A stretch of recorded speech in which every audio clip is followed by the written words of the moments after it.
Mouvement de grogne ce matin devant le camp Est. Les agents de détention de l'USOINC dénoncent leurs conditions de travail dégradées et des effectifs insuffisants pour surveiller les détenus. Il y a une vraie fatigue, il y a un vrai mal-être de la part des personnels. En fait, on fait tous le même constat. À chaque fois, on nous oppose l'absentéisme. Nous, l'absentéisme, on est d'accord. Le constat, comme je l'ai dit plusieurs fois, on le partage. Nous, ce qu'on voudrait maintenant, c'est faire un vrai travail de fond et travailler sur les raisons de cet absentéisme. Donc, on voudrait bien que le centre pénitentiaire puisse un jour bénéficier d'un vrai plan de restructuration qui permettrait des conditions de détention meilleures. Et qui dit conditions de détention améliorées, dit aussi pour nous des conditions de travail aussi meilleures. Du côté de la direction de l'établissement, on confirme que la gestion du personnel a été particulièrement contrainte en 2021. Cette année, on devrait quand même connaître une amélioration parce que le centre de détention de Koné va ouvrir ses portes et il y a un certain nombre d'agents qui ont été recrutés. Il y aura au moins une dizaine de ces surveillants qui seront pour le CP de Nouméa. Donc on devrait augmenter notre effectif par rapport à des situations, encore une fois, qui quelquefois sont compliquées. Il y a des gens qui se sont mis en disponibilité parce que c'est leur droit, c'est statutaire, etc., etc. Ce qui fait qu'on a un effectif en termes de personnel qui s'érode aussi petit à petit et qu'il va falloir remonter. Et l'année 2022 sera l'occasion pour remonter cet effectif-là. Le dialogue se poursuit entre le syndicat et la direction. Plusieurs réunions sont d'ores et déjà programmées. 5 jours après l'éruption du volcan Tangahanga, l'archipel du Pacifique est toujours coupé du monde. Une situation qui durera 1 mois, c'est le temps qu'il faut pour que le câble sous-marin soit réparé. Sur place, 3 morts et des blessés sont à déplorer. Pour l'Organisation des Nations Unies, plus de 80% de la population tongienne a été touchée par l'éruption volcanique. Une explosion qui, pour la NASA, représente 500 fois la bombe atomique d'Hiroshima. Maisons et hôtels ont été sur certaines îles complètement détruits. Des évacuations sont actuellement en cours. La piste d'atterrissage ayant été dégagée hier, les premiers vols en provenance d'Australie et de Nouvelle-Zélande devraient arriver aujourd'hui. Des navires de guerre néo-zélandais et australiens ont également été dépêchés sur place avec à leur bord de l'eau potable, des fournitures et du matériel de secours. La Chine a également annoncé l'envoi de produits de première nécessité. Des besoins humanitaires très attendus qui devront néanmoins respecter les conditions sanitaires actuelles. L'île étant préservée de la Covid-19, tout contact avec la population doit être évité. Du soutien, l'archipel en trouve aussi auprès de la diaspora tongienne, que ce soit dans le domaine sportif, avec cette cagnotte lancée par le Rugby Club toulonnais où évoluent 2 Tongiens, mais aussi dans le domaine culturel, comme nous le montre cette cérémonie tongienne de deuil, durant laquelle les femmes de la famille se coupent les cheveux en signe de respect pour les défunts disparus le 15 janvier dernier.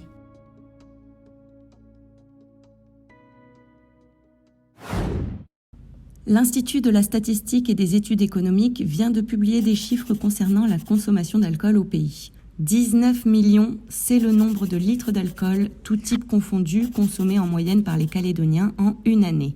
C'est l'équivalent de 52 000 litres par jour. En tête du classement des alcools les plus consommés, la bière, avec 47%, suivi par le vin, 32%, et les alcools forts, avec une part de 21%. L'opération Dry January, ou Janvier sans alcool, relayée localement par l'ASSNC, est l'occasion de revoir sa relation à l'alcool.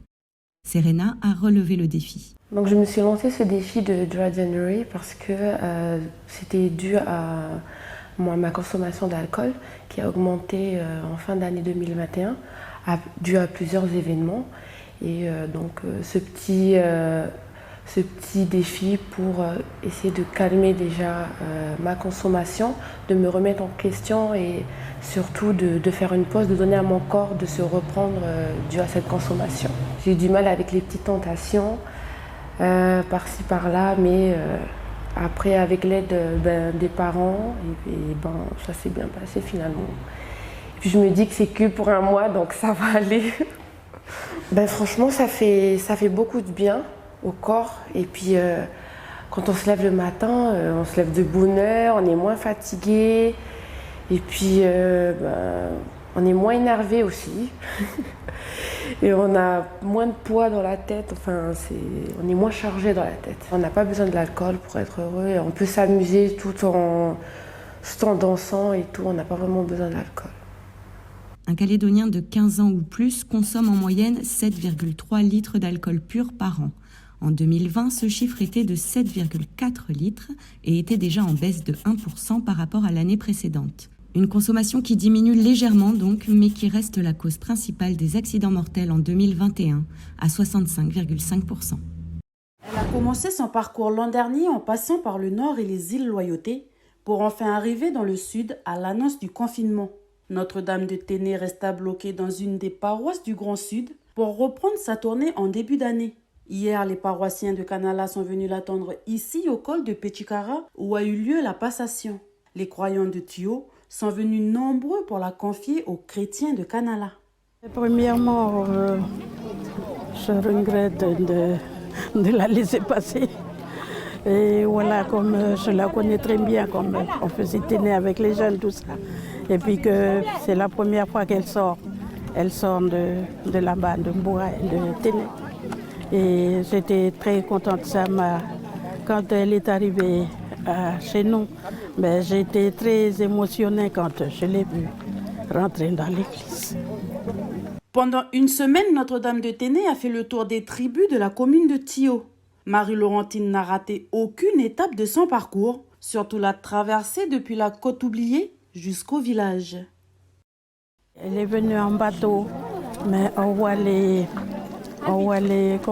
dauphins qui accompagnent. Jamais on n'aurait pensé tout ça. Même les poissons la saluent. Alors, pour dire que vraiment, elle est vivante.